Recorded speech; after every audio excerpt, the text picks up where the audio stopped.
A new contender has entered the arena. We're testing out the very first gaming graphics card to come from China. You're about to see the world's first full-fledged test of the More Threads MTT S80. Let's get started. Bold claims, I know. And yes, I realize that we are not the very first to ever test this graphics card. However, over the past, I believe it was around 10 months, I have spent an incredibly large amount of hours with this product here.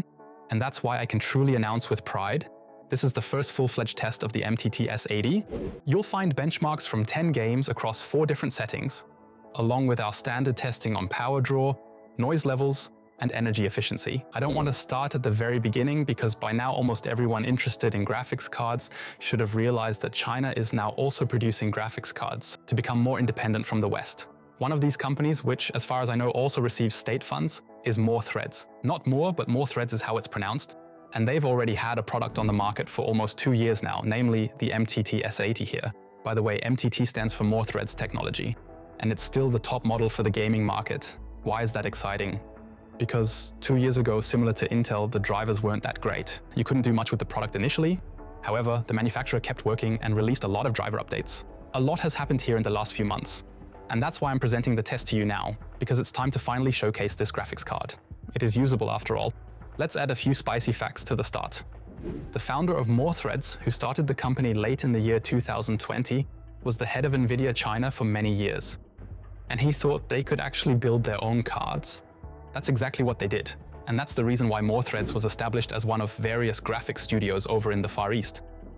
But enough about the past. If you like, you can read it all in the article below. There are more details over there. Here, we're focusing primarily on visual elements. In the article, you will find some additional background information. Let's get started with the specification because it's really quite exciting. I already mentioned it, the MTT S80 is the current top model. And when I say top model, it's not a high-end graphics card. However, at least on paper, a quite potent chip, but you really have to distinguish between on paper and on the road, because there's a big difference between the two. More on that in a moment. I'll quickly show you the chip compared to other graphics cards that have roughly the same number of FP32 ALUs or shader units as you prefer, and we can see that it's really quite comparable on paper to an ARC A770 graphics card. In this instance, we can clearly see that both GPUs, the More Threads model and Intel's, possess exactly 4096 FP32 units, coupled with a more or less similar level of computing power when compared. It's simply because clock speed times computing units equals the computing power. And since the MTT officially runs at 1.8 GHz, it has a little less computing power. However, on paper, this results in a relatively impressive 14.7 teraflops at FP32, so single precision. The manufacturer states 14.4 teraflops, yet 1800 times 4096 gives 14.7, so that's the correct number. After digging through the documentation and datasheets a bit, I can fish out some information that isn't so public, namely, for example, in terms of the amount of L2 cache or the texture units. You can see all this in the table here. It's interesting that this graphics card has numerous render backends which squeeze all the information into your monitor's pixel grid. And in this case, the S80 has 256 ROPs, just as many as texture units. And that's actually a relatively unusual ratio, as you can see with the other graphics cards here. There are fewer render backends, since they aren't needed. Still, they're included here, and probably come at a low cost, requiring little space. You can't really evaluate it inexpertly, it's just a fun fact to consider. Far more relevant to the performance is what's outlined here regarding the Level 2 cache. I calculated that the total amount of Level 2 cache in the MTT S80 is only 4 MB. Back then, I'd say about 5 years ago, that was still okay. However, compared to the other graphics cards here, they all have significantly more L2 cache. Take AMD, for example, which has an L3 cache. Why is it so important? Well, simply put, you need to keep your crucial data and important documents readily close at hand to quickly check them. You don't want to keep reaching back on the shelf, like in the graphics memory. It takes terribly long, and that's why you want to have everything there. It's much faster and beneficial for performance. This means this card has little cache and will therefore likely need to rely on its graphics memory more often. More on that shortly. You could say the graphics card is even completely up to date when it comes to memory. It has a 256-bit memory interface, and attached to it are 16 GB of GDDR6 memory without X. So with 14 giga transfers, it means 448 GB per second memory transfer rate. That's not bad, but this existed ages ago. For instance, a 2070 Super also had this memory transfer rate. I won't delve into board power just yet because it's quite heavily load dependent. That's why we do that in the power consumption section. For the nerds among you, just a small section on the architecture because I've spent a lot of time reading that stuff. That's why I might add something about it. It's interesting for everyone who wants to learn a bit about architecture, I'd say, because it helps you evaluate the graphics chips a bit better. That's why I thought I'd show you the block diagrams that were officially released by the manufacturer. They are remarkably similar to what AMD, Nvidia, and Intel release. This is simply because graphics chips always have a certain basic structure, where large units are divided into smaller ones. And we can quickly go over that, just to understand what's all in there. In here, the MTT S80 features the same graphics chip as the S3000 Pro model. So there are 4096 shader units, which result from the fact that there are 8 so-called MPCs in there. You can compare them to Nvidia's GPCs, those large modules in the graphics chip. There are a total of 8 of these units, each containing smaller modules that encompass the shader units, the caches, and a variety of other components. The complete setup demonstrates all 8 of the modules, and just below, the manufacturer describes the presence of a last-level cache L3. Actually, that's not quite correct, because in the fine print of the documentation, it states that you can reserve a chunk of the L2 cache in a specific area, but the size stays the same. So there are still 4 megabytes, level 2 cache here, and any other data that is needed is located in the DRAM, which serves as the graphics memory. We can also take a more in-depth look at the Musa shader core, or the MP. There we see the highly important FP32 units, among other things. FP32 is what predominantly is used while gaming, meaning the precision to calculate things. But there's much more inside, including integer units. Maybe you remember Nvidia's Turing architecture in the fall of 2018, so around 6 years ago today. Those integer units were also included. They can perform calculations too, handle tasks, even in games. The reason is, integer units are smaller, more compact, and cheaper. That's likely the reason they chose to include those instead of adding even more FP32 units. They would need to make the chip and the registers larger for that. That's why they're included. They don't cause any harm and probably don't do much most of the time. Otherwise, we have the usual setup. Each of these MPs is equipped with a scheduler designed to efficiently manage and distribute all data. I'll get back to that in a moment. And quite interestingly, there's even a tensor unit inside. So a tensor core like Nvidia has been manufacturing them since 2017. However, no ray tracing unit. So this chip is somewhat modern for AI computations, in quotes. So for matrix multiplications, it is suitable, at least theoretically. I'm not aware of any specific software for this, but it definitely exists in professional use. That was probably enough technical talk for you. So now let's move on to the performance, which is really quite exciting. I need to mention here the theory which I just told you, and practice, they diverge massively here. So that drifts apart like with no other graphics card. And I have to say right away, next to an MTT S80, an ARC A770 with similar specifications looks like a goddess. But I'll get to that. Well, I forgot something again. I really want to cover the benchmarks. However, I do need to mention something else. There was an incredibly long preamble before I could even start the benchmarks. It's simply because surprisingly little works with this graphics card. Although, this graphics card is officially a gaming card with gaming-ready drivers. I've had this card since late 2023, and I always waited until the next driver update came out. That always fixed some stuff. For a few months now, it can do tessellation in DX11. That wasn't possible before. It was really quite a mess. That's why the test is online now and not back in January as originally planned. But I'll put it this way, the card is maturing. It's really maturing very well. There are many driver updates, miracle drivers. It's similar to Intel, perhaps even more miraculous since Intel's low-hanging fruit has already been picked. Here, it can happen that a driver is released, a new one 4 weeks later, and it says plus 150% performance. And it's funny because it's not a lie, it's truly like that. Simply because here's a lot that's slowing down the card. There are still big bubbles in the pipeline, as they say. The card isn't maxed out and much can be gained from the driver, especially in older APIs where the driver has more control. Brief jump to the present. I've tested approximately 60 games on the card by now. The majority don't function because they require more modern APIs such as DX12 and Vulkan. They definitely won't work on this graphics card, it's just error messages. I can show you. There are a lot of error messages in various colors and shapes. Absolute madness. As I mentioned earlier, with an ARC, perhaps only every 100th game doesn't start. It feels like every other game fails to start here. Still, I've found a few games and, well, I'll say I intentionally curated them. So what you'll see is not a roasting of this card, where we mock China for their GPUs, but I'm giving you a carefully chosen selection of benchmarks to simply show what this graphics card can do when it actually does work. We'll focus here on the things that are going quite well, and when I say quite well, it's at least at a level that's bearable. It's not like I would suggest, hooray, go out and buy the card right now, because it's still quite far from that point. Regarding the benchmarks, I've tested the 10 games in 2 different resolutions, Full HD and WQHD, so that's 1080p and 1440p. Even though More Threads definitely claims that this is a 4K capable graphics card. That aligns with the 14.7 teraflops and 16 gigabytes of memory. Theoretically, this card is 4K ready. More later. There is actually a really interesting performance characteristic. However, I thought, since the frame rates are so low, let's test it in Full HD and WQHD, both with medium details and with maximum details. So all the games you'll see below, you can always choose 4 things. So 4 settings from Full HD medium up to WQHD maximum. In the table I just showed you, there were various other graphics cards with 4096 shader units, simply for comparison, just to check how many units are included and determine how much computing power it actually yields. However, if I were to run these graphics cards through the benchmarks, every single one alongside the card, they all would humiliate the MTT S80. That would really be a mockery. That would be truly mean. Bars would be much longer on the other cards than on the S80. So to ensure I didn't come off as quite so mean, I did some thorough digging around in the storage area and made the decision to base my comparison on the Steam hardware and software survey data instead. And it mentions things like an RTX 3060, 1060, RX 580 and so on. So well-aged graphics cards, some of which are 10 years old, like the GTX 970 here, which is also included.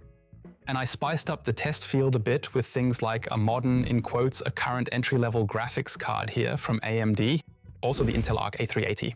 And the fastest graphics cards in the field are an RX 6600, an Arc A580, and an RTX 3060 12GB. So everything we currently define here in the €200 range as entry-level graphics cards, meaning fully fledged graphics cards, is undoubtedly the fastest in this test. No surprise there's no 4090 present, as it would completely blow the scale and remains irrelevant in this context. Now I feel like I've talked about the games for half an hour again, but that's important because, as I said, this is a benevolent selection. I'm not just showing how bad this graphics card is, but I'm also highlighting cases where it really shines. And here, I'll click through all the games for a change, as there are only 10, not 20, and we'll be checking out what can be achieved with the MTT S80. Some of the results turn out to be quite positive, while others unfortunately aren't looking as promising. I highlighted the MTT S80 in all benchmarks, and don't be surprised, it's maybe as expected, it's almost always right at the bottom. So if you're looking for the graphics card, it's at the bottom. Simple rule, a few exceptions exist, but one step at a time. It's not an extremely popular lineup, but there are some well-known games included, even things that are quite popular in China as well. That was important, such games like Dota 2. I tested Dota 2 fully with graphics cards here for the first time, in a relatively demanding scene, so a bot match that can be reproduced easily from the start. It's for sure not a worst-case scenario. However, you see it's actually running quite well, at least in terms of absolute FPS. We observe here in Full HD with medium details, just to start off, an average rate of 139 FPS and a minimum rate of 113. No complaints. It's good. You can play the game in Full HD. The cool thing about this is that when you switch over to maximum details here, it surprisingly hardly drops. We still have 104 FPS here, and that pattern very clearly carries on when you increase both the details and the resolution. Let me just say, it's really impressive because in WQHD with maximum details, the unbelievable truly happens. This graphics card surpasses all the older stuff that typically lurked around down below. That was mean. This graphics card suddenly gains ground. The MTT S80 then reaches 7th place out of 10 instead of 10th out of 10, which is quite respectable. We see in this case WQHD, maximum details, the more threats S80 lands ahead of the RX 6400, and with a really playable 85 FPS. You can take note of that, it was one of the better results here in comparison. But first things first, let's see Baldur's Gate 3, since everyone and their dog plays that game. It's indeed a really great game. Having an average of 25 FPS isn't very great, and those percentile values make it even less enjoyable overall. The game stutters like crazy, really, it does. The frame distribution is straight from hell, and I've observed this across multiple drivers. Sadly, it stays that way. It's a general issue with this graphics card. There seems to be something wrong with the shader cache. So in every game you start, it takes 30 seconds to a minute. You need to move through the world for a while, drive, navigate, and then it'll be okay. And that's not a good feeling at all. You probably know it from modern games that don't do proper shader caching. There are loading stutters, and these loading stutters keep occurring here. Not just with new objects, but with old ones that should already be in memory. We see that here. Poor frame distribution in Baldur's Gate 3.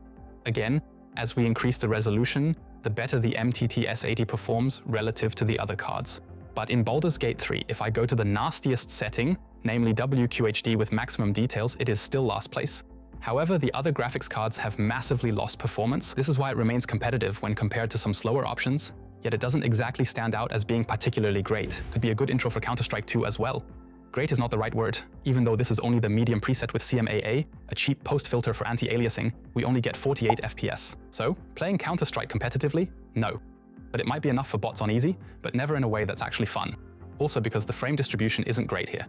But even here I can already say, as I click through, that when you increase the details, this card obviously drops significantly, but the other cards tend to drop even more. The more pixels you throw onto the card, the better it performs when compared to all the other options available. Why? I'll explain it later. Can it run Crysis? Certainly, this graphics card is capable of rendering Crysis, despite the fact that it's a modern DX10 API. So DX10 runs alongside DX11, DX9, and OpenGL. We see that in comparison, the MTT S80 is still trailing behind. However, Crysis is predictably quite playable. And yep, there's a CPU limit up there. Crysis is essentially a single-threaded game. Alright, it's a bit more than just that.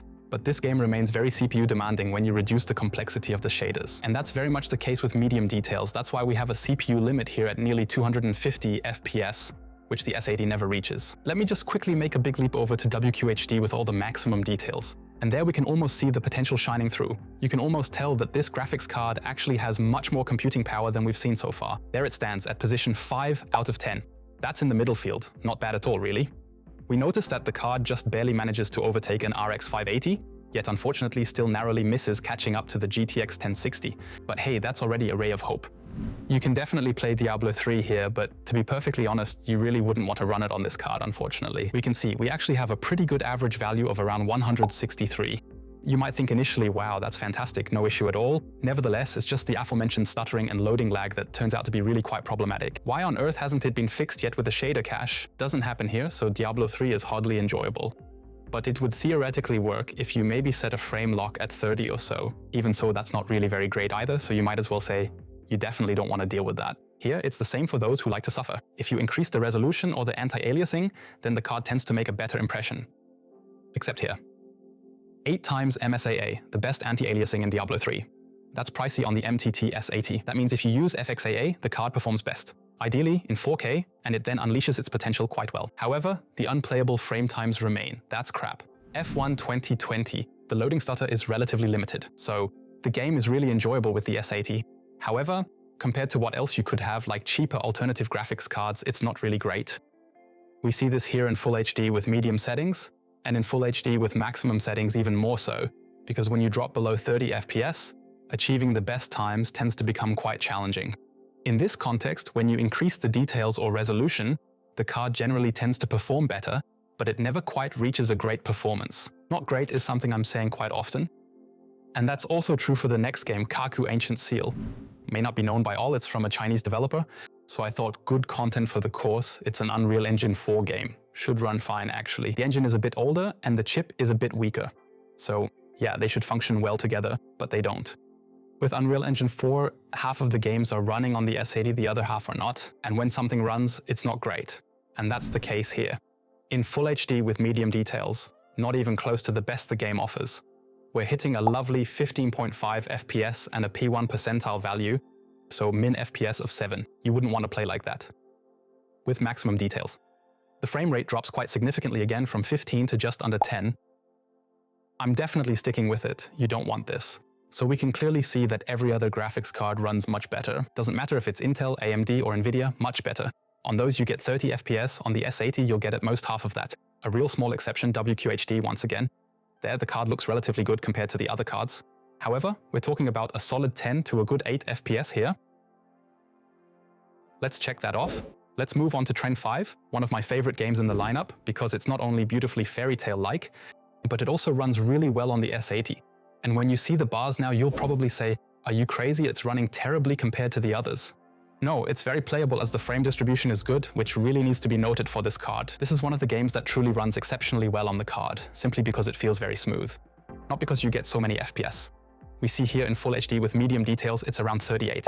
You could do that, that's okay. This isn't Counter-Strike where you really need 4000 FPS, or better 5000. And when you increase details, this card surprisingly holds up well. We're seeing about 33 FPS, and don't be distracted by the percentile values here. It's definitely quite playable. When I increase the resolution in this case, it's like the distance becomes a little smaller compared to the other cards. And you could even say that here, you can achieve something with around 30 FPS. So if you do a mix with WQHD with medium to high details with 30 FPS, it's really enjoyable. However, it must be said that every other graphics card in comparison is faster. As the second to last, a heavyweight, World of Warcraft. That game is known globally, even in China. I'm pleased to deliver some good news now because earlier in this year it really wasn't the case. The game has been running quite well since the latest drivers, with almost flawless frame times. When I say flawless, there are still a few stutters, a few more stutters than with other graphics cards, but really good. That's really remarkable because when I tested the card, likely in July with the then current driver, average frame rates were higher, but the frame distribution was hellish. And so it results in well-playable 73 FPS in Full HD with medium details that's preset 5 out of 10 with CMAA post-filter anti-aliasing.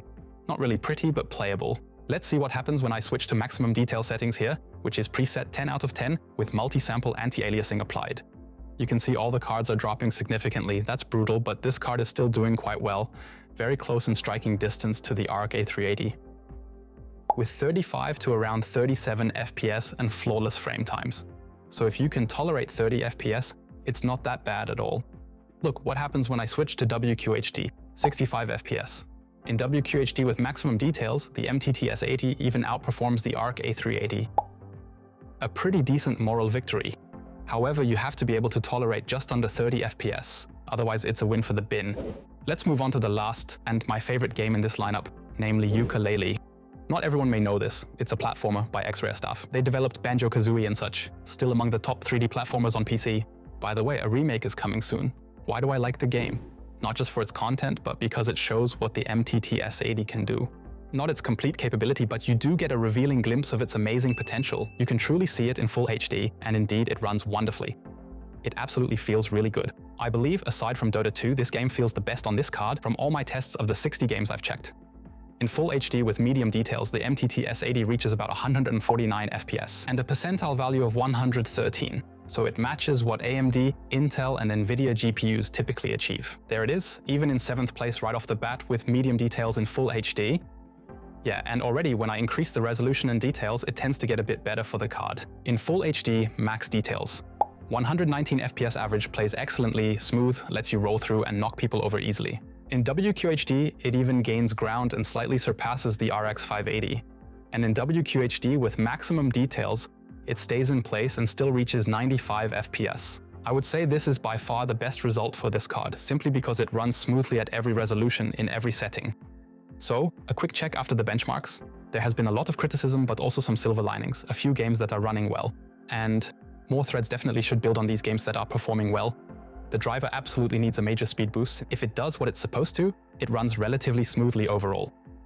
You also have to put the enthusiasm into perspective, because when you examine which graphics cards I pinned against it, you'll see that sometimes the more threads, S80 struggles even against a GTX 970, which has just recently turned 10 years old.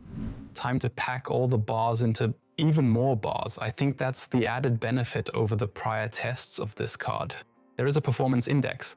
This means you can see at a glance how fast the S80 is in fall 2024 compared to entry-level to mid-range graphics cards that are more or less current. What you're seeing here is the overall index. This means that all 4 settings are equally weighted in the calculation. And then we see the results unfold as follows.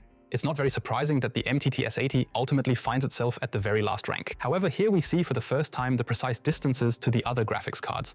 And it's really not that terribly far off in the final overall score. Let's take a quick look. We see the A380, Intel's not quite cheapest graphics card, but almost, is available starting around 120 euros. This one's in the range of about 36.4 index points, or so to speak, special index points, while the S80 comes in at about 32.4.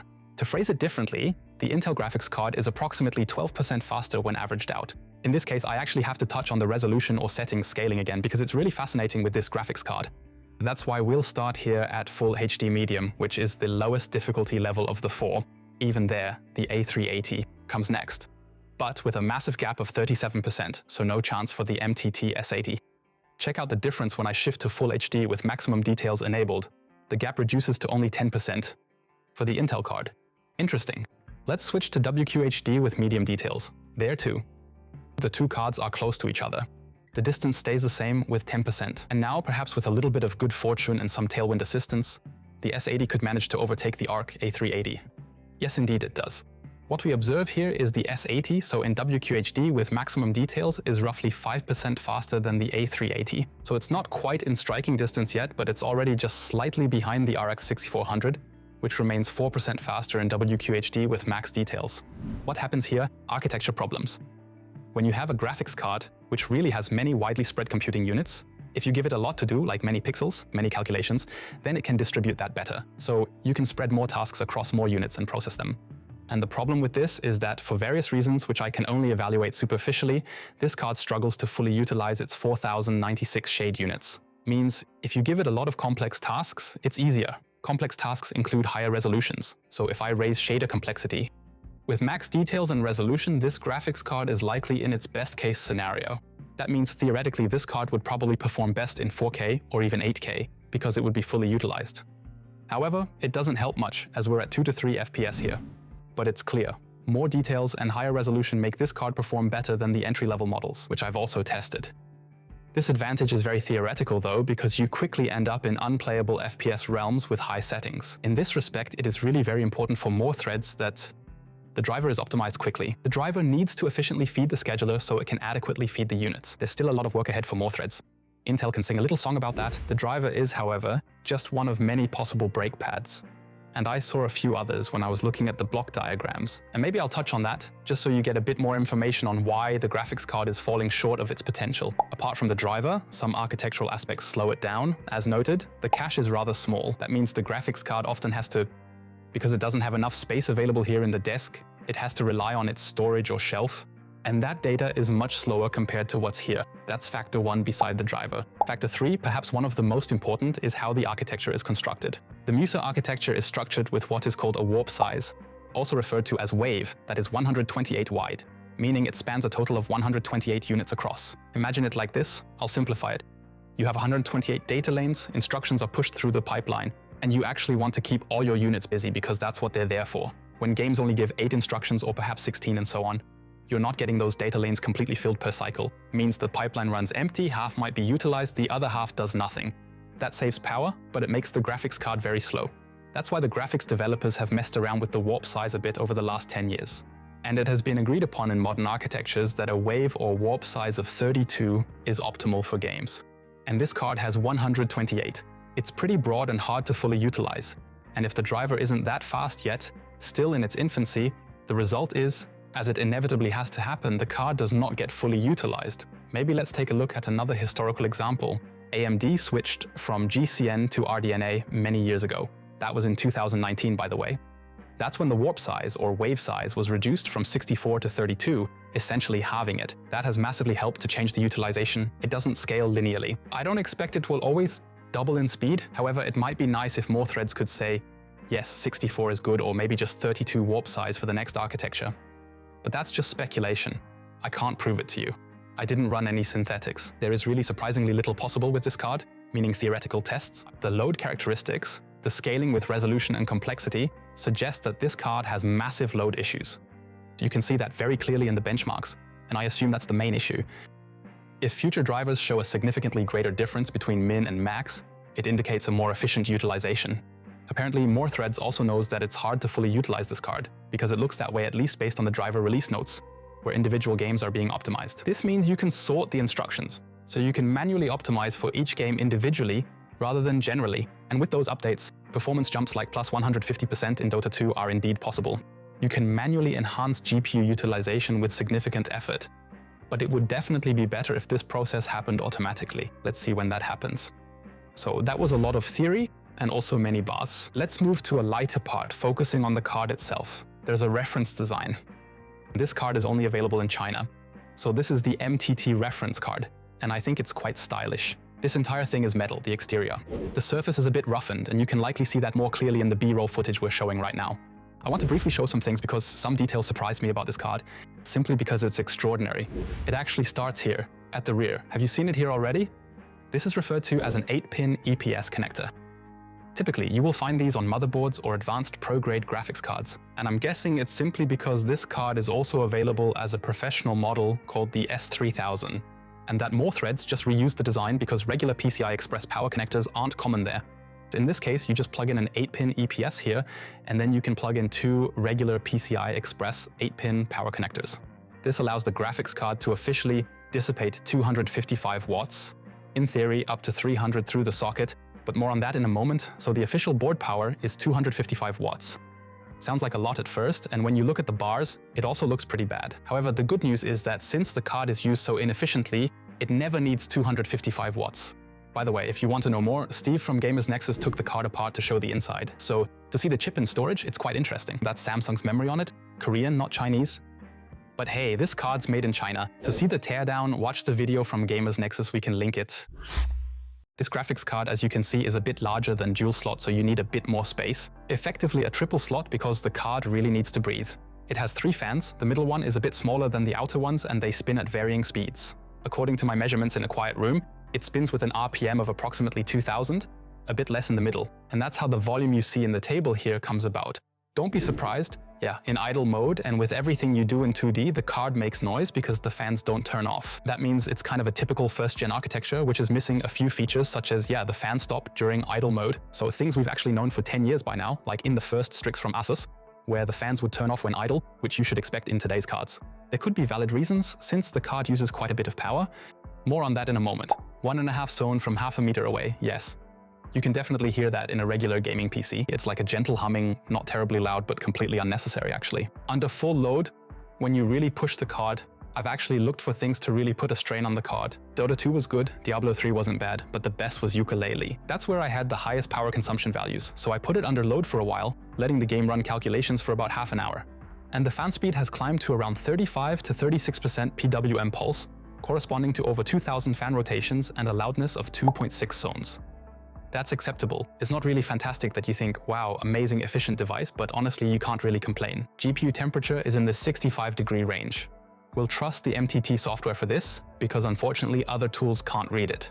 It's all fine, it doesn't overheat and isn't excessively loud. Checked, it's all good. Coil whine, that's definitely noticeable. So with every gaming graphics card that needs more than 50 watts, you can hear the coils more or less as a slight or. Unwanted noises, you can't remove them. But with this card, it's bearable at 0.5 zones. Just the coil whine, like a 4060 Ti in this comparison.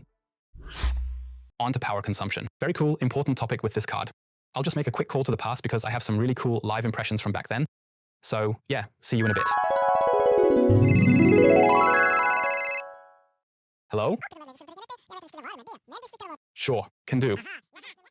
I just got a call from the future, and I'm supposed to tell you how much power this graphics card needs. A lot. And I probably already told you this in the future. It doesn't matter how many monitors you connect to this MTT S80, it somehow always needs 120 watts. That's really true. You can see it in the software or the overlay. And of course, we also read out via hardware to perform the actual measurements. And I'm going to show you that now with 1 display, with 2 displays, and with 3 displays. To demonstrate that this card always needs 120 watts, regardless of the number of displays, I now have a rather wild setup with exactly 3 monitors, 4 would be the maximum. And I will now remove the 3 monitors one by one, leaving just 1. We'll closely examine the power consumption as monitored here in real time or nearly real time through the PCAD tool. Did it rise or fall? Just below 118? Maybe 117? Okay, let's remove the second monitor. It's dropped by 1 watt. Cool. And fun fact, the software still says 122 watts. Here comes the boldest madness test ever. We're tearing off all the displays. Let's see if the power consumption goes down then. Yes, 115 watts. So each additional display needs 1 watt. Wow. I wanted to show you the cool driver interface. It's been updated, and I must say it's really nice. So it's not exactly AMD software, but it gets pretty close to that. I've now set the dark mode with a nice anthracite orange. Those are precisely the colors I really like. By the way, as I learned, PES doesn't mean Pro Evolution Soccer. The joke is old, I know, but it means Perfect Experience System. It's not perfect, but it's really fun. You can see the current vital statistics of the GPU here. We have already seen that before. It reports around 122 to 125 watts, but in reality, it's 116 to 118. So the card overestimates its power use. I'd do the opposite if I were the software. But hey, that's just on the side. The nice thing is, you can also do things like rotate the display here. For instance, I won't do it now. That would be tilting left, tilting right, and flipping. And there is also modern stuff in there, like capturing functions. And an overlay, which I find very cool. Can I just show you? I've already memorized the keyboard shortcuts for the overlay. That appears on the right since I've chosen it. It's not exactly real time. The polling rate is likely 500 milliseconds, but it's fine to see how the clock behaves. The power use is pretty much the only thing that changes under full load, along with the usage values. Before we go into a game, let's briefly go back to the interface. It's truly awesome, it functions reliably, and you can even do things like take screenshots and record videos too. Control Alt and A, that's the screenshot feature activated. Yes, it captured a screenshot and displays it here for easy access. And if I now instead press Control, Alt and S, maybe remember it with S for streaming, not capturing. And now here in the main window, you can see the stuff you recently captured, it shows up here. I find it really practical. I'd say it's well taken from AMD and it's certainly functioning well. About 160 watts in the menu, wow. We've already said yes to can it run Crysis. It needs to adjust a bit. As you might have seen, there's some loading lag. However, overall, this game, which is actually quite old, from 2007, runs very well on this graphics card. And you can see a few things here, including the GPU usage, the current frame rate, and I find the power consumption of the graphics card particularly exciting because officially, it has a board power of 255 watts. We see here Crysis WQHD with everything, and on high settings, we have a power consumption of around 200 watts. Lastly, let's move on to a game that's really doing well, and even for several driver versions now, Yooka-Laylee. In the main menu, there's already a power consumption of 220 watts. There you can see the card is being utilized there. And that's really something you need a magnifying glass for. Let's stick with WQHD and max details, so fantastic. And there we basically see the case of what happens when this GPU is really well utilized and what power consumption then occurs. Because More Threads has apparently tweaked it in such a way that the board power is never fully used. And that's why the GPU boost up there never drops, which is actually always 1800 megahertz. So you can see the boost never goes down. And the board power is never fully utilized. But that's a really great case. There's no loading stutter, it runs smoothly. It's just great and might even play well in UHD, something that practically no one would do with this card. Let's go to a favorite test of mine, likely unseen this decade, the AF tester. In the past, with older GPUs where AF wasn't perfect yet, we checked if the quality was right, and we used tools like the AF tester for this. I'll set it to full color here. And what's really interesting is how the image looks when the filtering is set to 16 times anisotropic, which is what you get in games at most. And I can already mention that I'm actually surprised, to be honest, positively. The chip is truly showing perfect 16 times anisotropic filtering. There's no angle dependency unlike what we saw many years ago, and everything looks great. I even got a confirmation of this with a second opinion, namely the 3D Center filter tester. When setting the best possible synthetic filter quality, which I can demonstrate here, you see the image with 16:1 AF of the graphics card, and the only area where the card shows any weakness, where it runs into any issues, is when the LOD bias of the textures is negative. Some games do this. To get better, crisper textures, the slot is shifted to the negative. And you can observe here that the chip doesn't react particularly well to that. Everything that appears nice and sharp here ends up becoming flickery when in motion. And if you filter perfectly with a lot of samples per pixel, it remains flicker-free. So that's all from me. Over to future Raf. Yes, thank you, past Raf. That was exciting. You just saw it live. Interesting behavior of this graphics card, and I've now compiled everything, measured it without anything running in the background, and we now have a power consumption of 108 watts at idle. For us, idle also means without moving the mouse. This is genuinely the best case scenario for the card, as merely moving the mouse already raises the power consumption. That's why it's considered quite theoretical. We see 108 watts while idling with no activity, just a Windows desktop. And it doesn't really matter if it's an FHD display with 60 Hz or UHD with 144. That's about 108, maybe even 109 watts. And that's catastrophic. Lousy. It's simply because the card doesn't throttle down. It runs at full speed, just like a good old 880 Ultra. In that case, just old, not good. Anyway, you don't want that, it's inefficient. That should be reinforced more. Maybe via firmware update, or maybe it can be fixed via driver. Maybe it can't be fixed at all because there's no power gating in the card. I don't know, so the value has been like that forever. It's unlikely to change with this generation. Intel knows that all too well. It often doesn't go smoothly there either. However, the positive news is that we recently saw the on-screen display, which you can access. It slightly overestimates the power consumption in reality, and our actual hardware measurement shows a bit less. That's why it's 108 watts, not 115. The card is more efficient than it assumes. With a higher workload, it's quite different, and I will provide you with a complete overview of the games available. Here's just the maximum value. Just a reminder, the card officially has a board power of 255 watts. Odd number, not sure how figured, 250 would do. But alright, 255 is never reached. Definitely not. I've stressed it with a lot of benchmarks and you just can't get it properly utilized. Stuff like Furmark does run, although it doesn't perform particularly well on this specific card. So it's not exactly the tip to make the card burn. I managed it with gaming. Yooka-Laylee, as I have already mentioned, was the game that almost maximized the most power usage.